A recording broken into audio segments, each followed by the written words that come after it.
waan lamadhaan adda adda fuunee haasofnu isa keessatti maal fakkaata kan haalli biyyattiin irra jirtu inni gaafa Afrikaatti sirrii akkuma gaafa Afrikaatti ilaalamuutu irra jira waan biyyi Itoophiyaan keessa jirtu naannoo irraati adda bahee ilaalamuus hin danda'amu.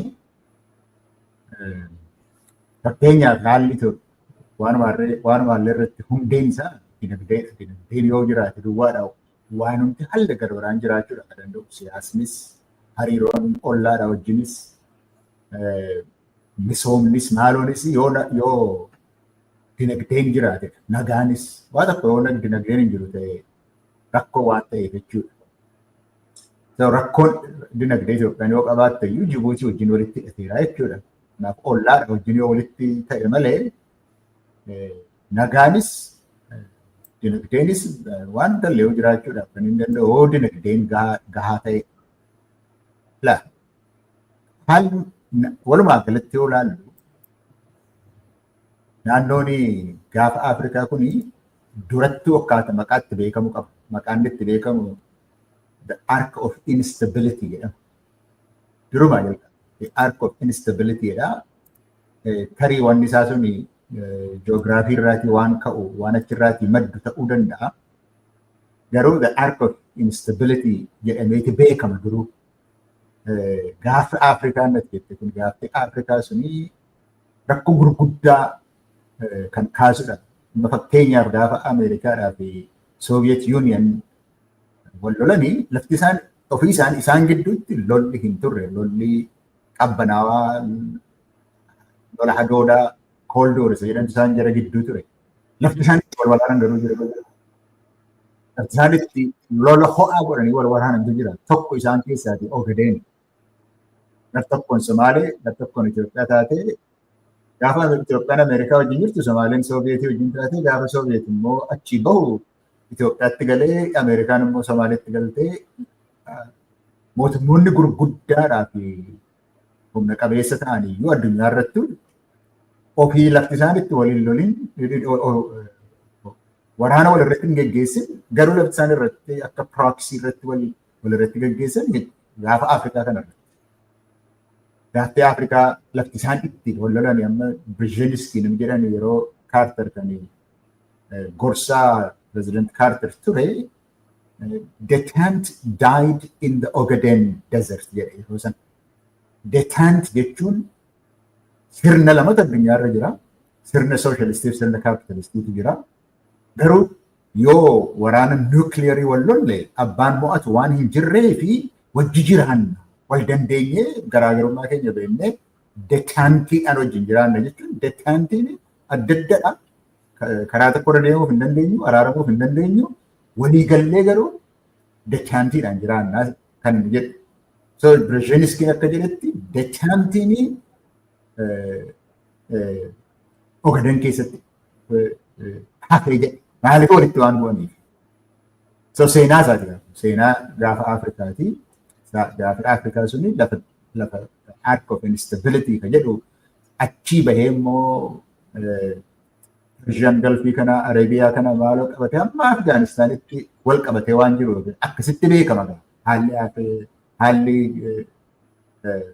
gaafa Afrikaa jechuudha durattu seenaansa akkasii addunyaayyuu jeequu lafa danda'u ture jechuudha hin jedhe akkuma seenaasaatti ta'umsaa bakka ta'utti.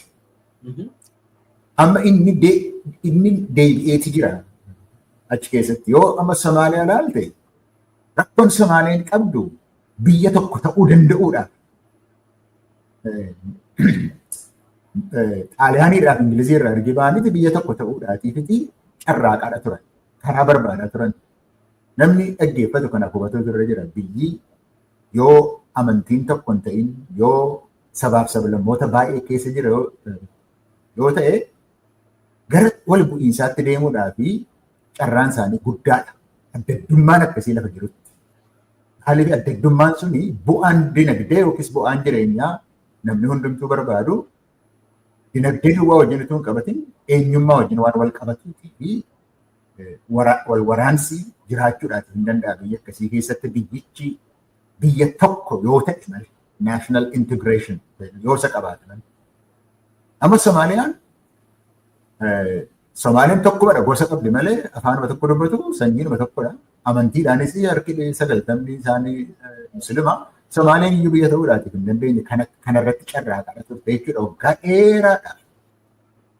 Isa iyyuu immoo bara 1993 irratti hin cabee Somaaliyaan mootummaan isaa hin badee ergasiitii walitti funaanuudhaatiif mootummoonni gamtooman illee horii meeqa hawaasni addunyaa dandeettii meeqa hawaasni gaafa Afrikaa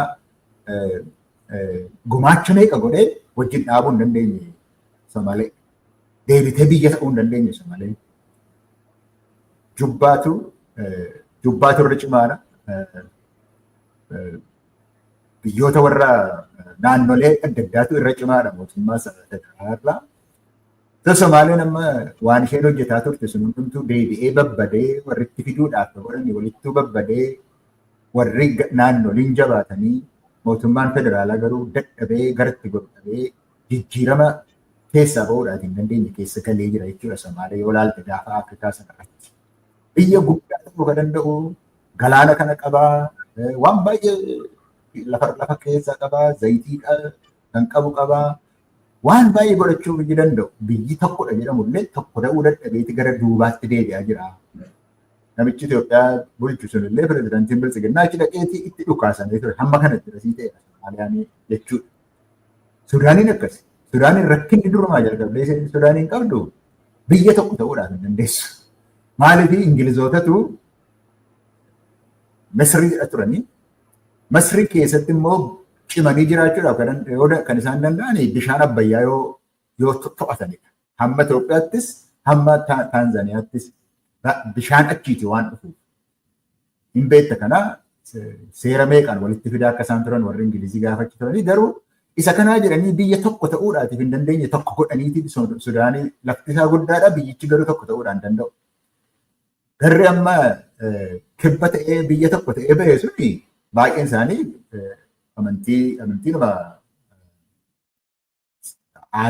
amantii aadaati qabu warra animist jedhamanidha isaanii kanaachi immoo kiristaanotadha. Sanyiidhaan araba miti sanyiidhaan warra kaabaati wajjin walittuu hin dhufanii turanii jalqabee isa kana walitti hidhee deeme kolonializimiin inni gargii Sudaaniin ergi ijaarame dhugaa dubbachuuf Sudaaniidha kan warra bilisa bahe keessaati biyyoota Afrikaa bilisa bahe keessaa Sudaaniin isa jalqabaa ture 1956 waggaa 1956tti bilisa bahe. Ergasiitii biyya tokko ta'uudhaatiif yaala ture Sudaaniin. Biyyichi garuu biyya tokko waan hin taane waan walitti isa fidu waan hin qabneefiti gaafuma bilisa ba'urraa jalqabee wal waraansarra ture. Hamma Addis Ababa Agreement kan jedhu sun 1972tti wal waraansarra ture. Ergasiis hin fayyine amma inni hibbisuun irraa bahee biyya mataa isa danda'e kaabii kophaatti hafe ergii kophaatti hafe immoo dinagdee gahaa waan hin qabneefi warra gara bahaatii fi garri lixaa Sudaanii wal lolanii biyyattii diiganii biyya akka hin jirre ta'eera jechuudha gaafa Afrikaa keessatti Sudaanii oolan. Jibuutiinis rakkina akkasii qabdi. Biyya tokko ta'uu. Gar tokkoon Affaar jira, gar tokko Iisaatu jira, Yamanii baay'eenis biyya sana keessa jira. Biyya ta'uudhaaf biyya tokko ta'anii of danda'anii jiraachuudhaatii fi rakkoodhuma hundumti isaanii qaban iyyuu qabdi turte isheen iyyuu jechuudha Jibuutiin. Itoophiyaatti dabalu immoo attam goonuu jedhanii warri Faransaayii Itoophiyaanis kan kooti jechaa turte haa ta'u malee dhuma irratti biyya mataa ishee taatee baateetti ergasii iyyuu garuu biyya hin taane Jibuutiin. Amma immoo Itoophiyaan iyyuu itti galtee dubbii sana keessattuu dubbiidhuma isaanii keessattuu galtee isa tokko irratti kakaasteeti Jibuutiin iyyuu amma jeeqamsa guddaa keessa galteetti jechuudha. Eritiriyaanis rakkoo akkasii rakkoo biyya ta'uu erguma Itoophiyaa irraatii bahee iyyuu rakkoo biyya ta'ee bahuu national integration jedhan isadha kan inni qabu. Haga ammaatti Eertiraa keessaa waggaa 30 booda waan isaan irratti walii galan Eertiraan irratti walii galu imaammatni tokko hin jiru. Dhaabbileen biyyattiin bulchan ijaaramanii hin jiranii. Yoo namichi biyya sana bulchu amma yoo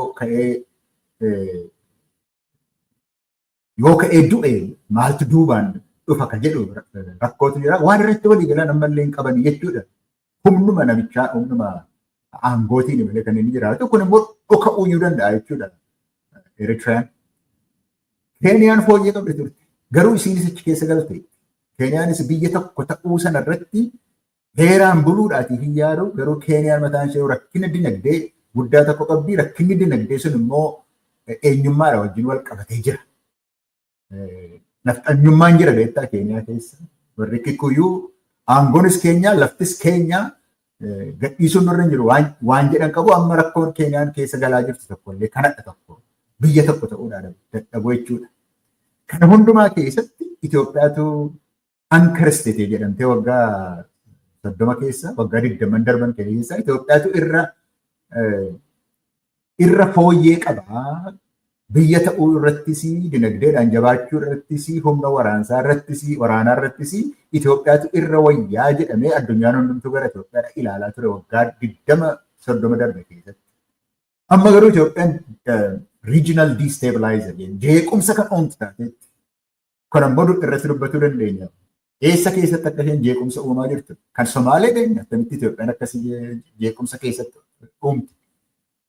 Biyya tokko ta'ee akka inni hin jiraannee fi Somaaliilaandiidhaan biyyan si godha jettee barbaraan sirraa fudhadha jettee Itoophiyaadha kan qubatti ta'ee warra Somaalii immoo arrabsitee Biraanuu Juulaa fa'aa Abiy Ahmed fa'anii hin arrabsuu turanii biyya maaliif kunii ofii keetii waan qabdu jedhanii arrabsaa turanii jeequmsa sana keessa galaniiti rakkoo isheen qabdu itti caalchisaa jira. So Itoophiyaan silaa walitti qabee gaafa Afrikaa walitti qabee ankar ta'ee ankar jechuun kan walitti qabee tasgabbeessee jiraachisu dandeettis kan qabu humnas kan qabu diploomasiis kan beeku humna waraanaas karaa maal jedhu just ta'een itti dhimma bahuudhaati kan danda'uudha ta'uudha qaba ture. Amma Itoophiyaan isa gochuudhaaf hin dandeessu. Rakkoo kana hin jedhamne keessa galtee waan jirtu rakkoon dinagdee irratti dubbachuu dandeenya. Rakkoo dinagdee cimaatu jira kan kana uumu sababni isaa waraanumadha. Biyyi isaa naannoon Afrikaa maal fakkaata yoo jettee Itoophiyaa kanatti marsee naanna'ee yoo ilaaltu ta'e mootummaan tarii lafti inni jiru jira. Garuu bulchiisa hin qabu. Bulchiisni hin jiru. Itoophiyaa keessas akkasumadha. Sudaanii keessa akkasidha. Somaaliyaa keessa akkasidha. Biyya jedhamaniiti kaartaarra jiru. Bulchiisni hin jiru. Dinagdeen hin jiru. Jeequmsa arc of instability inni jedhamu xinnoo fooyya'eera kan jedhamaa ture suni amma deebi'eeti Itoophiyaatu regional destabilizer jedhamee addunyaa irratti beekamee hunda isaanii jeequmsa keessa kan galche duratti fooyyee godhataa jiraayii naannoon Afrikaa kun arc of instability sana keessaa ba'ee maqaa Itoophiyaatiin ankaristate ta'eetii tasgabbaa'ee jiraata kan jedhu sun hundumtuu cabee badee amma rakkoon ilaalamaa jiru kanuma jedhee tan hin dhaabaa. Biyyi inni ankaristate ta'ee hunda ishee hunda naannoo sana jiran hundumaa walitti qabee tokko godhee jiraachuudhaaf danda'u ofiisaayyuu ofirratti cabee ofirratti kufee ofirratti liqimsamuudhaatiif adeema. Sababoota adda addaatirraa kan ka'e isa kanarraa ka'e immoo Eertiraas jeeqaadha jira, Somaaliyaas jeeqaa jira, Somaaliilaandis jeeqaa, Keeniyaallee jeeqaa jira. Keeniyaallee jeeqaa jira, Sudaaniin jeeqaa jira. Sudaan kibbas jeeqaadha jira. Itoophiyaanii arc of instability jedhamee beekamu sana keessatti kan jeequmsa guddaa amma hojjetaa jiru Itoophiyaadha. Kana natti fakkaata. Walumaa galatti naannoon gaafa Afrikaa. Baay'ee gaariidha. Haala waliigalaa gaanfa Afrikaa I think waan gaarii nu kaafteetta. Naannessitee hunda isaa waan keessa jiru gaanfi Afrikaa sun hubannoodhaaf akka tolutti nu kaafteetta. Fiddee Itoophiyaatti nu galchiteetta. Amma gaa Itoophiyaan deebistee rakkoo taate dura amma ta'e wayii fooyyee qabdi ture bara waggoota 27 darbe keessatti ankaristeetii turte. Amma garuu abbaa rakkoo wal nyaachisti waan jedhu kaafteetta. Mana keessatti amma gaa gara biyyaatti deebina. Gara biyyaatti deebina. Abiyyi erga aangootti dhufe biyya sana keessatti wanni fooyyee hin taane wanti badeetu haasa'ama. Baay'ee balleesse Abiyyi, baay'ee diigi, baay'ee barbadeesse. Waraana erga dhufee bara waraanaati waggaan 7 darbe guutuuni amma dheengadda kana haasaan inni godhu keessatti biyya diigumsarraa ooshineerraa jedhee taase torbeedhuma tokko dura. Abiyyi biyya diigumsarraa ooshine amma gaanfa Afrikaa keessatti rakkoo jiru kaafneerraa biyya keessatti immoo abiyyi dura fooyyee qabaa jennan nuyi. Inni maal jedha paarlamaa keessatti biyya diigumsarraa ooshine jedha gara ikoonomiitti nan dhufa. Gara waraanaattis booda hin dhufna. Yaada kana naa qabadhuuti abiyyi biyya Itoophiyaa diigumsarraa ooshe moo hin diige? Maaloodha abiyyiin inni haasa'u kuni? Wanni jechuun maaltu diigumsarraa ooshame Itoophiyaa keessatti amma lafti hundi waraana, lafti hundi dhiiga, lafti hundi ajjeechaadha, lafti hundi beela. Diigumsarraa ooshineerra kana booda wanti Itoophiyaan hin diigamtu wanti jedhamtu jedheetu amma opposition parties walitti qabee harka walitti rukuchiisaa ture. Paarlamaas walitti qabee waan akkasii haasaa ture. Haala waliigalaasaa Itoophiyaan utuu gara booda diteelii gara waraana kaabaattis utuu hin deemiini ishuma kanarratti yaada tokko naa kenniteetu gara ikoonomiitti seennaa. Boodas gara waraana kaabaa kana hin haasofna sirriitti. Garuu waa'eedhuma Itoophiyaa diigumsarraa oosheera jedhu wayii abiyyi haasa'u kana maaloodha? Viidiyoo isaa qaba nan haasofsiisa.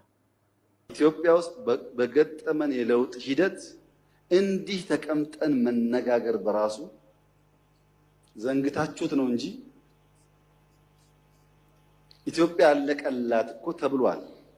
ኤምባሲዎች እኮ ይወጡ ተብሏል። ረሳችሁት እንዴ? እንኳን እኛ በስኪርቶ ብቻ የመጣ ነው ቀርቶ እዚህ ጎረቤት ሀገር እኮ ወታደር መንግስት ቀይሮ ምን እየሆነ እንዳለ እኮ ሱዳን እናያለን። ኢትዮጵያን ከመበታተን ኢትዮጵያን ከመፍረስ ታድጓል። ኢትዮጵያን ካለችበት አዘቅት ወደ ከፍታ እንድትወጣ ስራ ተጀምሯል። ብዙ ፈተናዎች አሁንም አሉ፣ ግን ውጤቱ መዘንጋት የለበትም። ኢትዮጵያ ተርፋለች። ዛሬ ኢትዮጵያ ትበተናለች የሚል ስጋት ብዙዎቻችሁ ውስጥ የለም። ታውቁታላችሁ። እኔ ጋር የለም። ለምሳሌ አልሰጋም። ኢትዮጵያን ለመበተን የሚያስችል ኃይል አለ ብዬ አላስብም። እዚህም እዛም ጉዳዮች ይኖራሉ፣ ግን መበተን አይችሉም። Gara waraanaatti hin deebina. Gara waraanaa ajandaa waraanaatti amma waa'ee biyya diigamuu kanaa waan gaanfa Afrikaa sirriitti waan kaaftee fi waan kanaa sumaan fidee gara sanatti ceenadheen fidee waa'ee Sudaanis innuu kaase inni ollaadhaa akkatti wanni godhu nuyi rakkoo hin qabnu waan sanaa yaaddoon biyyiin diigamtii hin qabnu Itoophiyaan hafteetti jedhe. Itoophiyaa tarfaallee jedhe. Maaloodha Itoophiyaan hin diigamtiin kun jechuun kana booda hin diigamtu. Wanni inni haasa'u kun maaloodha? Sammuusaa keessa maaltu jira? Maaluma haasa'aa jira Profeesar Iskeel? Ani sammuusaa keessa waan jiru beekuu hin danda'u. Garuu tilmaamuu hin danda'a jechuudha. Kanaaf kana jedhee. Silee roon dubbadhu.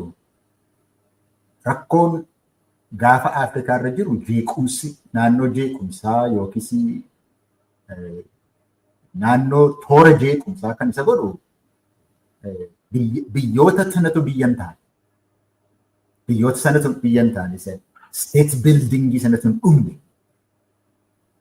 Isadha kan inni dubbachuu barbaade. Sudaanis haa ta'u, Somaaliyaas haa ta'u, Jibuutiis haa ta'u, Eertiraas haa ta'u, rakkoon isaanii inni guddaan biyyichatu biyya ta'ee ijaaramee wal fudhatee wal simatee hidhititi biyyan ta'an.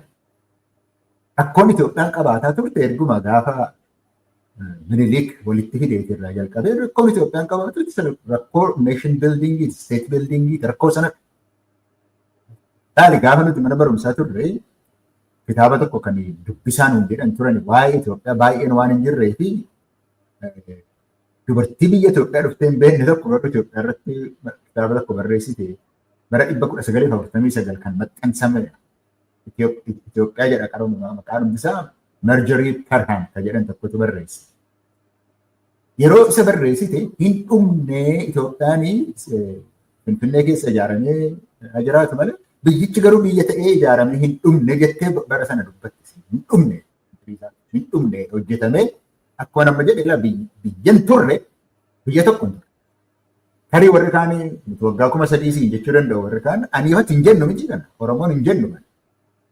Oromoonni fi Sidaamaan Somaaleen sabaaf sablammoonni Itoophiyaa keessa jiranii biyya kana keessa kan dhufne waggaa 100 duradhaa isayyuu humnaan itti galleen isaan jedhanii seenaadhuma dhabara.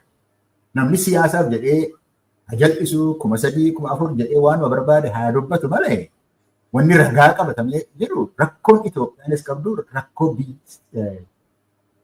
maal jedhu isaa biyyichatu biyya ta'ee ijaaramee wal fudhatee wal simatee walitti ititee biyya tokko hin taane rakkoo sanatti ture bara. Yeroo baay'ees kan nuti dubbannu biyyi kunii biyya ahadaawwii ta'uudhaaf hin danda'u federeeshinii barbaachisa hundumtuu isa ijaaruudhaaf. Naannoo seeraati miti kanatti turte yeroo dipaartimentiin keenyaa heera seera barachuu keessa ture kan Atse Haile Sillaaseenis bara 1931tti kan isaan ijaaran biyya sana biyya gochuudhaaf. Heera biyya sanatti kan ijaaran. Heera kanaan bulu biyyichi tokko haa ta'u. Heerri constitution jechuun isatu constitutive documentii ta'ee biyya godhaa jechuudha. Maqumti isaa wachirraatii dhalata siin jechuudhaaf hin jedhe. 1987tti dargiinis waa tokko constitutionii sana heera biyyaa gaafa ijaaru biyyattii attamitti ijaarreeti biyya goonaa kan jedhu dhalaa hin dhumne gaafa sana iyyuu. Gaafa Marjorie Parham jettus biyyitti ijaaramee hin dhumne gaafa dargiis ijaaramee hin dhumne rakkoon lafa jiru duwwaatti dargiin raas gazzamoo waan akkasiifaatti kenneetti ijaaruutti jira ture. Ijaaranii biyya gochuudhaaf yaalu turan. Constitutionii sanaaniti constitutive documentii gochuudha barbaadu. Biyya gochuu barbaadu turan jechuudha. Gaafa sabaaf sablammoonnis dhufanii heerri biyya sanaa ati beektaa Dr. Fasil Nahom waa'ee constitution making jedhu irratti biyya heera biyya sabaaf sablammootaatiif jedha. Constitution for a nation of nations kan inni jedha. Innis ijaaruudhaaf ture beektaa akka amma namni jedhu diiguudhaaf maaloodhaaf otoo hin ta'in biyyi nagaa ta'ee wal fudhatee akka inni jiraatuu fi heerri itti ijaaramaa ture Itoophiyaadhaafis. Itoophiyaanis hin fidhe bara. Itoophiyaanis biyya taatee hin diigamtu kan jedhee inni dubbatu suni kan inni ilaalamuun irra jiru Itoophiyaa keessatti biyyata kana biyya godhanii ijaaruudhaaf akka inni hin bittinnoofnetti akka inni wal hiikee walirraa gargar hin baanetti attam yoo goonetti biyya ijaaruun nurra jiraadha ture dubbiinsaa akkasidha. Isa inni jedhu miti yoo haqa isaa waliin dubbannu ta'e biyyattiitu ijaaramtee hin dhumne garuu amma kan dargii fa'aa kan Haile Sillaasee fa'aa maal uume yoo jette sabaaf sablammoota ofiin of bulchuutu nurra jira ka jedhu ijaareeti adda bilisummaa Oromoo, adda Ogaadeen, adda bilisummaa Sidaamaa, adda bilisummaa Tigraay, adda bilisummaa Gambeelaa, adda bilisummaa hundumtu bilisummaadha barbaade. Gaafa sana silaati yoo biyyi diigamuudhaatiif jiraatte gaafa sana diigamatu gaafa dargiin kunis. Gaafa sana sirriitti diigamuudhaaf hin danda'a maaliif hundumtuu keessa laallatatu hin ta'in alatti harkisuudha waan ilaalu ture jechuudha.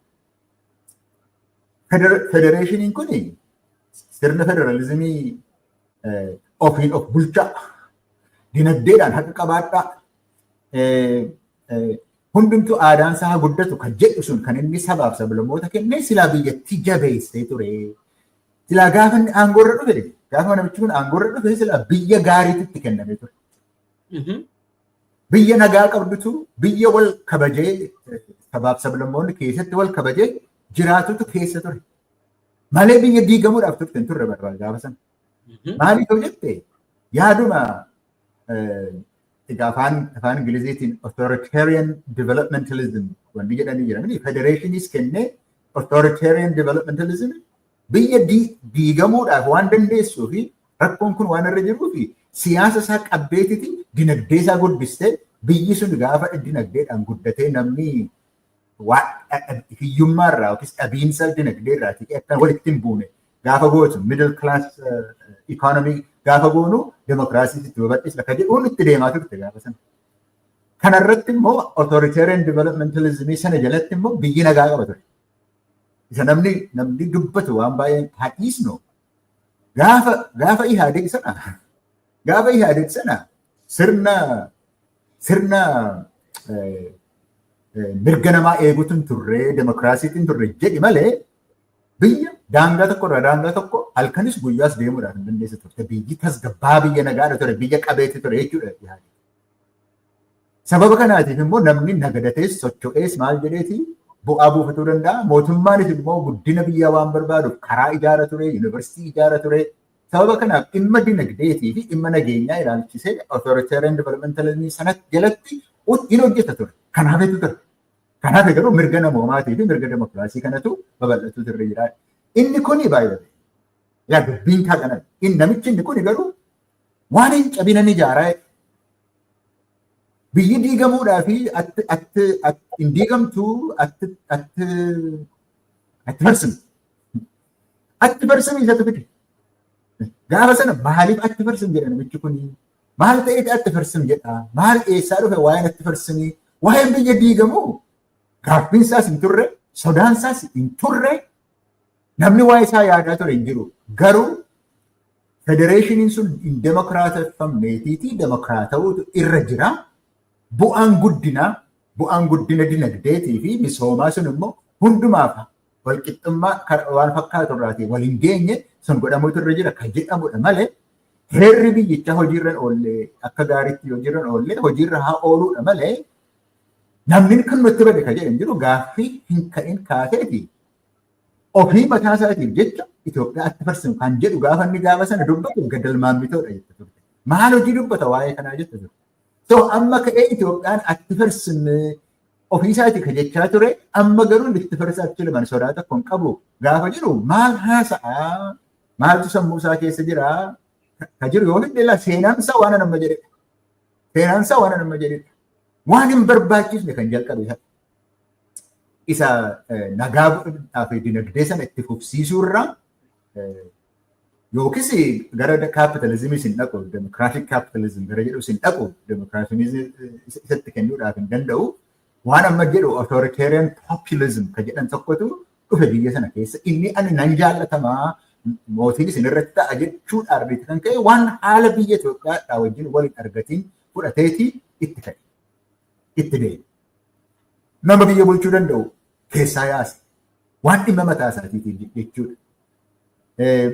Waan mirga sabaaf sablammootaa kan Tigraay haa ta'u, Oromoo haa ta'u, Sidaamaa haa ta'u, laalamma Sidaamaan ergiitti kennanii booda irraa fudhatan namoota gara biraatiif irratti muudateetiiti ofii isaatii bulcha malee Sidaamaan ergii killalii ta'eetiitti gaaf tokko illee bulchee hin beeku. Mirga uummanni gaafatu gaaffii uummataa kophaatti dhiisee isaaf kan ta'u ijaarrate. Kana keessatti mormiitu ka'e. Sidaamaattis gaafa jalqabaa Sidaamaanii nama 159 ajjeesan. Maaliif mirga keessan gaafattan jedhanii. Tigraay irraatii nama gara miliyoonii tokko ajjeesan. Oromiyaa irraatii namni isaan ajjeesanii meeqa akka ta'e hin beeku garuu 100,000 kan lakkaa'amu ta'uutu irra jira. Isaan kun hundumtuu mirgi keenya nurraa hin fudhatamanii kan jedhudha. Mirgi keenya nurraa hin fudhatamanii kan jedhudha. Inni garuu amma kan inni barbaachisaa kan inni gochaa jiru lafa aangoon sassaabamoon irra hin jirretti aangoo harka isaa keessatti sassaabachuu irratti jiran. Aangoo ofirratti sassaabachuu irra jira. Isa kana kan mormanii warri Tigraay hamma Dabra Biraanitti gaafa isaan dhufanii isa moonee hambisneerra Tigraayin balleessineerra sichi rakkoo tokko jiru hin argatu. Itoophiyaatti farsinne. Anis waan ani yaadda'u hin qabu Tigraay dhufee na balleessuudhaatii fi hin danda'u amma aniyyuu waan sodaadhu hin qabu jedheeti dubbate bara. Aniyyuu waan sodaadhu. Waa'een Itoophiyaa waa'ee aangoo isaatii taate jechuudha. Waa'een Itoophiyaa jiraachisuudhaaf dhiisu waa'ee aangoo isaati. Isayyuu immoo hin soba malee. Isayyuu hin soba ofumaaf gammachiisuudhaaf jedha malee yoo dhuguma Itoophiyaan diigamuudhaaf jirti yoo jedhame sababoota adda addaatiif kan inni ammatti hin buune sababoota adda addaatiif Itoophiyaan balaan diigamuu akka biyyaatti diigamu jiraayi yoo jette kan inni irra jiru iyyuu har'adha. Sababoota adda addaatiin garuu isa tokko duwwaan jala godhe san amma dubbataa ture. Bara Ihaadeeg sana keessatti sabaaf sablammoonni wanta nutti hanqatetu jira malee gaaffii gurguddoo sabaaf sablammoonni Itoophiyaa kakaasan sana hamma tokko nuu deebi'eera kan irraa nuu hafetu jira inni nuuf kennamu jennaan isa isiniif hin kennamu jedhe. Isa isiniif hin kennamu anatu isin irratti ta'a jedheetiti diigumsa yoo dhufeera ta'e kan irra caalee ammayyuu jiru sababa mataa isaatiitiif kan ta'eeti diigamuun Itoophiyaa suni irra caalee jira amma waan waliin qabnu iyyuu hin qabnu akka sabaaf sablammootaatti anuma duwwaa ilaalaa ani jiraadhe jennaan homaan taatan yoo jedhee namatti himuudhaati yoo ta'e malee yoo xiinxallee ilaalla yoo jette har'a diigamuun Itoophiyaa dhugoomee kan inni jiru har'adhaa kan jedhu yaada qaba. Baay'ee galatoomii egaa akkuma ati jettedha dubbiin Abiyyi aangoo isaa malee waa'ee biyya akka inni waan qabne beekama. Yaaddoo aangoo isaa mani yeroon isa dhaggeeffadhu Abiyyi yeroo Itoophiyaa jedhu akka yaadutti jechuudha. Naaf aangoo jechuudha. Aangoo power jechuudha. Itoophiyaan kana booda diigamte yeroo jedhus ani barcuma koon dhabu jechuudha. Miti akkuma dhufanii warri TDF gadi dhiyaatanii waldiyaa darbanii maaloo dhufaa jiru yeroo dhamu waa'ee aangooti. Miti amma waa'ee biyya diiguu maaltu wanni akka kanaa jiru. Namni gara Finfinnee dhaqaa jiru biyya diiguudhaaf miti barcuma namicha barcuma qabatee biyya diigaa jiru sanadha irraa kaasuuf deemaa turan gaafa sanas. Yeroo sanas walii galtee woboo faana tolchatanii gara Finfinneetti deemna gaafa jedhanii waa'ee barcuma aangoo irraa fuudhanii biyya tasgabbeessuu ta'a yoo ta'e illee malee biyya balleessinaa hin diignaa waan akka kanaa hin himanne gaafa sana warri walii galan sun hamma beeknutti jechuudha. Abiyyi yeroo hunda mataasaa keessatti waa'ee biyyaa yeroo haasa'u waa'ee barcuma yaaddoo barcuma waa'ee masaraa keessaa na baasuu yaaddaa jechuudha. Isa dhafuudhee biyyi maal akkuma tammatti barcumaaf jecha biyya balleesseera. Maal biyya maaltu jira? Biyya kan diige lafa hundatti waraana bane nama nagaa fixee beelessee kan itti taphataa jiru booda haasofnaa Abiyyi diigumsi kanaa olii maal? Akkamitti meesharta? Biyyi diigamuuni isa geographically maaloo itti dhufna waa'ee state power yoo ta'e Abiyyi eessa control godha? Lafa inni state poweriin Abiyyi irratti controlii qabu I don't know. Finfinnee keessattuu qabaa laata? State poweriidhaan laalla yoo ta'e state poweriin irraa naannoo Amaaraa keessatti aangoo qabaa Abiyyi? Naannoo Tigraay keessatti aangoo qabaa Abiyyi? Naannoo Oromiyaa keessatti bakka meeqatti aangoo qabaa Abiyyi? Bakka biraattuu aangoo qabaa? Yoo state powerii irraa kaanas the very minimum waa'ee nation building booda haasofna. Inni sila haasofte grand projectii nation building biyyoonni ittiin guddatan inni yaadamu iyyuu very wannuma makalaakaa qabatee iyyuu lafa inni bushuu danda'u hin jiru. Diigamuun inni haasa'u gama state poweriitiinuu already harka isaatii iyyuu bahee waan jiruufi I think inni sodaa qabuun waanuma akkasii abjuu masaraa waan qabu natti fakkaata. Naanis isa jedhee tanan gama dinagdeetti ce'a Profeesar Isqeel. Amma eengadda yeroo torbee darbe kana keessa waa'ee baajata bara dhufuu raggaasifataniiru.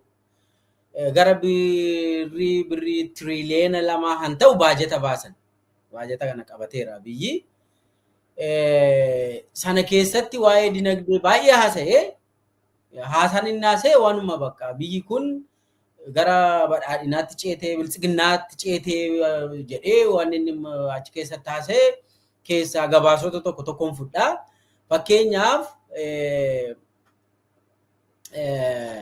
Fakkeenyaaf amma baranaa uummanni biyya sanaa miiliyoona 23 seeftii neetii keessaa bahee jira. Gargaarsan barbaadu. Uummata miiliyoona 3tu seeftii neetii keessaa of danda'ee bahee jira biyya Itoophiyaa keessatti jedha gabaasa inni dhiyeesse keessa. Egaa biyya sana keessatti waan gabaasota UNDP fa'aa ilaaluu hin dandeenya miiliyoonni 23 nyaataan of danda'anii giraajuweet godhaniiru waan jedhu gabaasa baasee jira. Kan biraa immoo ji'a 40 booda gaazii baasuu jalqabna madaabaraa. Ji'a 40 booda faabrikaa madaabaraa eebbifnaa jedha. Maal ji'a 40 kana jechuun waggaadhaan dubbachuu hin barbaanne inni ji'a 40 jechuun waggaa 3 fi ji'a 4 booda jechuudha. Maal kaalkuleet godhe laata filannoo inni haa ta'u anyways ji'a 40 booda wanni faabrikaa madaabaraa eebbifnaa jedhe. Gabaasota sana keessatti kuma xiqqoon irra deemee wal yaadachiisuu fi kabiraa waan inni haasa'e keessaa waan gaazii faa bara dhufu moo boqonnaa booda yeroo paarlamaan kun boqonnaa booda yeroo deebitanitti gaazii faa wanni dhaabneet isin dhuftaniit ilaaltu jedhe sammoo viidiyoo iyyuu qaba. የተከበረው ምክር ቤት ለረፍት ወጥቶ ሲመለስ ኢትዮጵያ ለመጀመሪያ ጊዜ የጋዝ ምርት ለገበያ ታውላለች።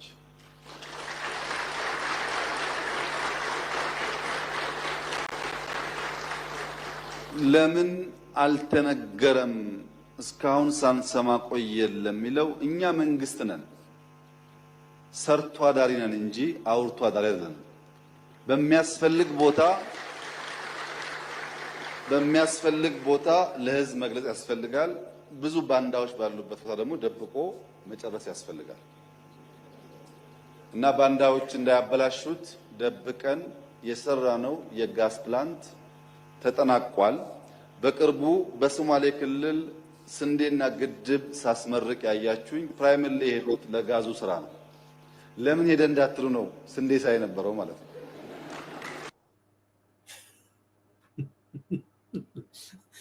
ባንዳኒ አከኑ ጀላ በሌስኔ ፈነኒ ሂሙዲሴ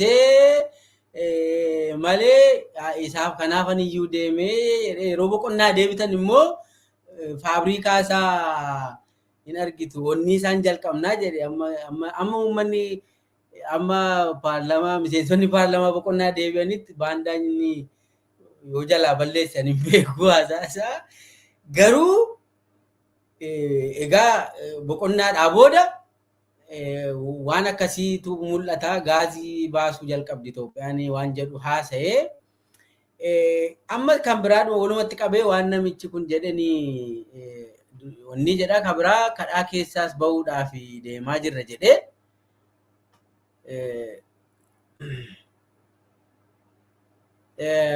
asirratti kan inni jedhee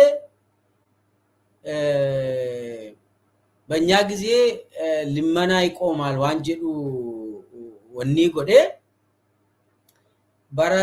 bara keenya kadhaani nafaan dhaabbata bakka kana booda namnu kadhatu keessa bahaa jedhee akkuma walii galaatamma isaa wanni isaan haasaa jiran gaa biyyi bilchiginnaa keessas jirti bakka wanni hunduu gaariidha guddataa jirra na rakkoon hin jiru waan jedhu kaasaa jira rakkatee rakkinaa baasaa jirra jedhee kaasee jalqabarra wanni inni haasee kun dhuguma itteetu amantaa lammaffaa immoo lammaffaa immoo Itoophiyaan imaammata dinagdee guddachuudhaaf qabdi.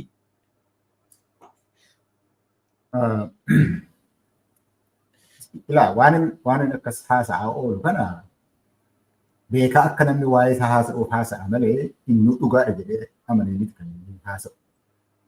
Akka aniifati waa'ee isaa haasa'aa oolu barbaada. Malee ana amanuu dhiisi inni mataan isaa iyyuu nama. Nuti mataan isaa iyyuu akka inni hin taane beeka. Nama fakkeenyaaf limmanaa qoomaa kan dhaabnaa jedhe ittiin namichuma isa kana miti limmanaa isaa akka illee nyaaltan jechaa ture godheen akka bu'aatti kan ilaallatu. Amma fakkeenyaaf sila waa'ee Itoophiyaan akka farsimii sanaa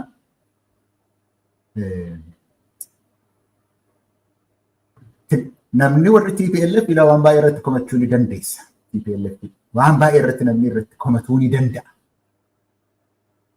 Qabsoofne irratti miti jaraa wajjin akka isaan aangoo irra bu'anitti. Garuu Itoophiyaa irraati dhimma qaban Itoophiyaa diiguudha barbaadu ka jedhu yoo kana waa barreesseetiin ture worse evil ka jedhu. Waan akkasii namni amanu uummanni kun dhugaadha jedhee amanu kan saatii dhiisi sanni dubbatu dhiisu beekaa akkamitti dubbannuuf haasa'a malee ofiisaa yoo amananii. Namootni Itoophiyaa iyyuu waan inni jedhu sana amanan nama akkamiiti. Warri TPLF biyya Itoophiyaa diiguudha barbaadu yoo ta'e waggaa 30 irra turan maan diigin gaafa sana. Maaliif dhaqanii Eertiraadhaa wajjin wal lolan? Maaliif Eertiraadhaa wajjin lolattanii uuman? Isaan miti kan gaafa Eertiraan daangaa Itoophiyaatti buutu dhaqee wajjiniin kan lolu isaan miti. Kan inni amma komatu biyya gurguruudhaaf jedhu biyya maaloo godhu taarikaawwii dhalaatiin jinni jaankaa jedhee kan inni dubbataa turu utuu diiguun jara sanaaf. Utuu ta'e leruu warra Oromoo fa'i kan biyyatti empaayerii sun akka isheen diigamtu barbaannu malee warra Tigraay hin turre empaayerii sana diiguudhaatiif fedhii hin qaban isaan bara. Akkamittiin xinnoo ta'anii kophaatti jiraachuu barbaadu. Maal keessa argatu? Nuti warri gurguddaan kan akka Oromoo kan akka Somaalee yoo irraa baane Itoophiyaa irraa yoo irraa baane jiraachuu numa dandeenya nuti. Hin barbaannes immoo empaayerii sun akka inni diigamu silumayyuu kanuma gaafataa turre. Haa demokiraataa jechuun empaayerummaan isaas nurraa haa diigamuudha ture. Isa kana itti hamatuudhaan hin dandeessu irratti biraanii. Inni garuu hin jedha. Namni immoo hoo jedheeti amaneeti sangaatti kennaa, ilma isaatti kennaa, maaloo isaatti kennaa. Amma bota Eertiraa iyyuu nan lolaatiin jedheeti ilaa Eertiraa isa kaleessa Eertiraatu nu oolchee. Utuu Eertiraa wajjin araaramuudhaan baanneetii silaa bannee turre jechaan turre namni sun. Akkas jechaan turre. Hin dhageenya namoonni warri yoo waan inni jedhu dhagaawatan gaafa sana innaa masagginaalleen Eertiraan manaamin isintu nu oolchee baannetti harraqni horoo adagaa waan nuun jechaa ture. Har'a immoo taarikaawwii xalaataachin hojiin jedhata Eertiraan sanaan. Isuma laadheen gadda wajjin ture har'a immoo taarikaawwii xalaatii jechuun durumaa jalqabnee nuti Eertiraadhaa wajjin diinadhaa jedheeti nutti haasa'aa jira jechuudha. Uummata tamiizinnis akkasii utuu walitti araarsee waanuma inni jedhu waan dhaggeeffate duukaa deemu. Uummatuma tamiitii gaafni kan isaanii jedhamu dubbii waan inni haasa'u irratti isa inni jedhu irratti miti. Seeftiin itti raate nama dhibba meeqa baafni jedhee nama miliyoonii 23 baafni jedhee isarratti dhugaadha jedhe beektaa dhugaadha jedhe. Garuu namoota sana seeftii hiyyumarraatii baasee utuu hin ta'in waan mootummaan kennuuf dhawwatee dhumatti hiyyummaa irraa hin baafne irraa dhaga'anii jedhu. Birrii dhawwateetiin akka isaatti maallaqa dhabee maallaqa kaffalu yoo mindaallee kaffaluu dadhabee bilisa hin baafne irra mindaa irratti hidhamtanii turtan yoo ittiin jedhaa jiru. Hakiimiidhaanis barsiisotaanis loltuudhaanis amma gaaziin jedhu boba'aan Itoophiyaa keessatti yeroo hundumaa doggomamaa dhufe namni baruma Haayile Sillaasee keessatti erguma Itoophiyaan boba'aatti dhimma ba'uu jalqabde irraa jalqabe diggomaatti godheeti kan inni gatii isa gadi buusu. Inni kun isarraatiin si baase baga gammaddee jedhee afaan guutee nama sitti haasa'udha. Gatiin ati boba'aa bittuu jedha laa Itoophiyaa. Gatiin ittiin boba'aa bittan. Gaafa mootummaan kun aangootti ba'e birrii 18 ka ture har'a gara birrii 200 gaheeti baga gammaddanii siin jedha. Baga gammaddanii 18 irraati 200 ka'eera. Boba'aa sanaan baga gammadi jettamoo namoota warra boba'aa sanatti dhimma bahuuni kanatti. Boba'aan bilisa taate gatiin keen qaalawe eenyuun jechaa jirta jechuudha. Faabrikaa ijaarree jettee natti agarsiiste irratti faabrikaa daangooteetu achitti nan ijaara jedhe daangooteetu dhaqeedha waa'ee kana irratti. Faabrikaa 700 cufnee jedhu mootummaan humtu faabrikaa 700 cuftee tokko ijaaree jettee yoo hitte maal faayidaa qabu? Maal sukkaarri meeqa faabrikaan sukkaaraa kan diigame? daabboodhatti ijaara faabrikaa daabboo jedhanii meeqa kan isaan dubbatan meeqa kan hojjetaa jiru har'a. Faabrikaa meeqa kan cufame kan Itoophiyaa keessatti cufame faabrikaa meeqa kan namni cufateeti dhiisee kan biyya alaa keessaatii deeme osoo inni kun jiru faabrikaa tokko ijaarree jedheeti waa'ee isaa yeroo haasa'aa jiru aniifatillee waan kana irratti akkatti haasofnu nu gochaa jira. Dubbii kanaan nu qabaadha jira malee waa'ee faabrikaas hin beekna. Waa'ee nadaajis gaafuma jalqaba aangoo irratti ba'eera kan inni nutti hime. Inni ta'aa jedheera. Difdifiin kun fuuneeti Itoophiyaan gaazii baaftee boba'aa baafteetti nuun jedhe kunoo taa'aa nama jira. Itoophiyaan intinatti baay'inni ispeesiitti waa dhukaasteetti nuun jedhee ture ammas numa jirra kunoo asuma jirra kunoo waggaa 5. Inni kun akka niifate haasofnuuf malee isarratti akkatti nuti qabamnee waan gara biraa hin yaanneef malee inni iyyuu hin amanuu because ta'uu hin danda'u. Ta'uudhaaf hin danda'u. Amma inni miliyoonii 4.5 hojii haaraa uumne jedhamti waggaa darbe keessatti. Kan jedhamti. Waajjirumti dubbiin kana ilaalu immoo ji'a 3 dura miliyoona 3.7 jedhe. Juma 3 keessatti egaa miliyoonii 1 walakkaan immoo itti dabalame jechuudha immoo maal jechuudha. Garuu hin jedha inni hin jedha. Namichi kun maal jechuu isaati? Maaliif akka jedha jennee akkuma aniifati irratti qabamnee haasa'aa oolluuf malee innuu waan itti amanu natti hin fakkaatu. Biyya kanas ijaarreerra qabneerra kan inni jedhu dhugaa dubbatuudhaati. Aangoo mootummaas qabanneerraa Itoophiyaan hin tochootu jedhee gaafa sanas kan inni dubbate. Ilaa ittiin dhufa yoo barbaachisaa ta'e maal achi keessa dhagahuun akka nurra jiru yoo barbaachisaa ta'e maal dhageenye maal irratti dubbatuun akka nurra jiru ittiin dhufa. Garuu Itoophiyaan akka humni waraana seen takkaa addunyaa irratti waan hin beekamne hidhatee jira nuun jedhe miti akkasumas kan inni jechaa jiru. Waraana Itoophiyaa kana miti kan shaneedhaa fi faannoollee waggaa meeqa kunoo shanee jedhu kana amma shanee waggaa 7 lolaa jiru. Maal isaan irratti hojjechuu didemoo? Waraanni isaa kun hojjechuu didemoo? Faannoos kunoo waggaa 2 labsii yeroo 80tti baasee humna qabu hundumaa Kiflexoorii Misiraaq Kiflexoor kan jedhan silaati baha jiraachuutu irra jira miti. Eessa jira Misiraaq Kiflexooriin waggaa 2 darbe kan namicha Mahammad Tasammaa kan jedhu eessadha kan inni jiraatu Misiraaqidha. Bahaadhaa kan inni jiru. Walumaa galatti Gojjam keessa kan lolaa jiru ee'uudha. Inni kaan immoo isaa ol kan jiru Kiflexoor kan jedhan jira. Kiflexoor jechuun kun diviizhinii guddaa tokko jechuudha. Isa jala aarmiitu jira. Isa jala reejimentii maaloo jedhan meeqaan meeqatu jira. Kiflexoorii isaa buqqaasee Mahammad Tasammaa eessa jira. Kiflexoorii haaraa ijaaranii Gondar irratti Biraanuu Baqqalee kan jedhan suni. Biraanuu Baqqalee isa miti kan bulchu naannoo sana ammayyuu. Gondar kana kan bulchaa jiru warra naannoo sanaatu bulchaa jira isa miti kan bulchaa jiru. Ka Asaffaa Chakkol jedhanii gaafii gara walloo kaabaa keessatti ba'eetii fixneerra maaloo siin jedha. Mootummichuma kanas immoo fixneerra raawwanneerra 90 raawwanneerra jedhe bor immoo waraana hamma kana tumnee qawwee hamma kanarraa fuunee jaruma fixeera siin jedhu bor immoo deebisee sii baasa. So isaan iyyuu taanaan waraana waan qabda. Maaliif Sudaaniin inni diigame inni nama asirratti yeroo dubbatu Sudaaniin diigamteetti gatiin qabdu jedha miti.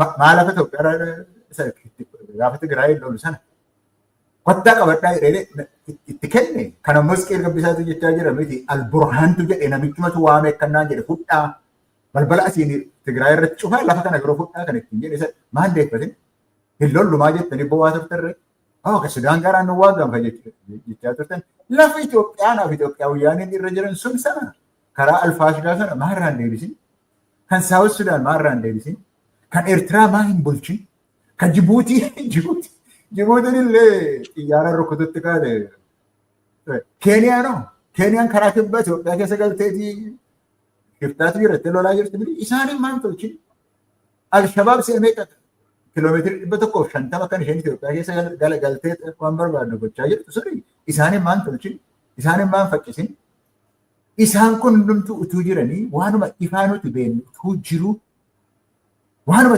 tokko lama jettee lakkooftu utuu jiru isaan amma biliyoonii 50 dhaabne chigginyi jedhan kana utuma dhaabdeeti Itoophiyaa hundumaa irratti arguu sirri jedhan chigginyi sana garuu inni wagguma waggaadhaan chigginyi dhaabaa jirran nun jedha utuma beeknuuti akka kanatti hidhamnee waan dhugaa irratti haasa'uun isa kamirratti xiyyeeffatu nurra jira jennee haasa'uu akka hin dandeenyetti hojii manaadhaan nuu kennaa jira malee innuu hin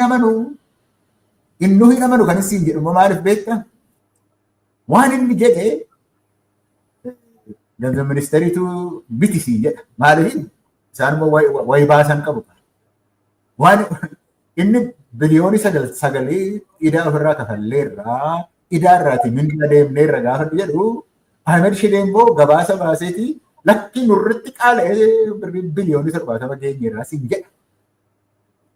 Gaafa inni aangoo fudhate gara birrii biliyoonii 30 kan ture. Hadhanii 70 gaheedha.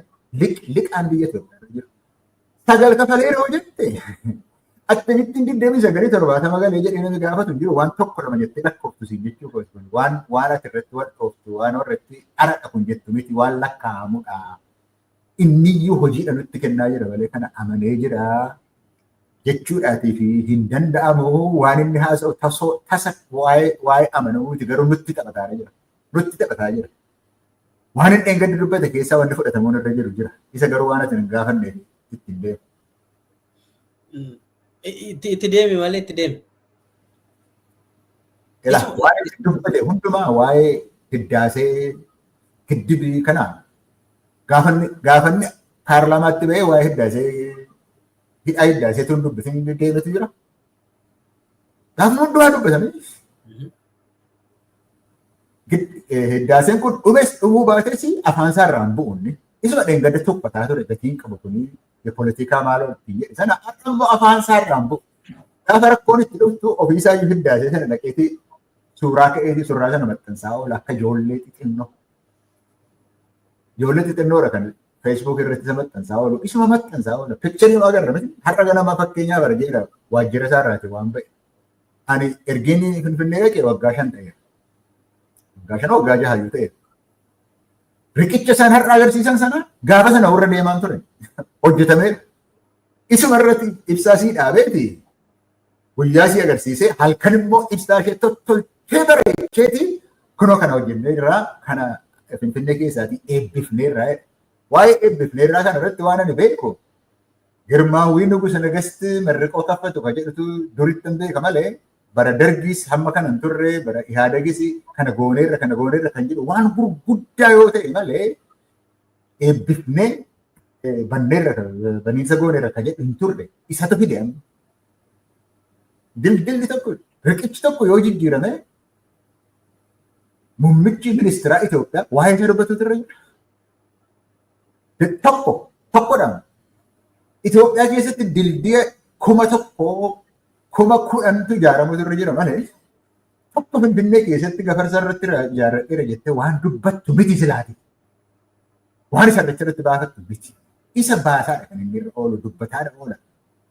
Achirrattis wanni dubbatu akkuma nama siin jedhe gaafa dheengadhaa wanni dubbatu keessaatii isa kaan dhiiftee kun haasaadhuma isaatii kun gatii hin qabu jettee wanna nama ilaallatu duwwaa waan haaraa achi keessaa dubbate duwwaa dhaggeeffatu malee isa inni jedhu callumattee irraa hallagdee lafatti dhiisudha kan nurra jiru jechuun.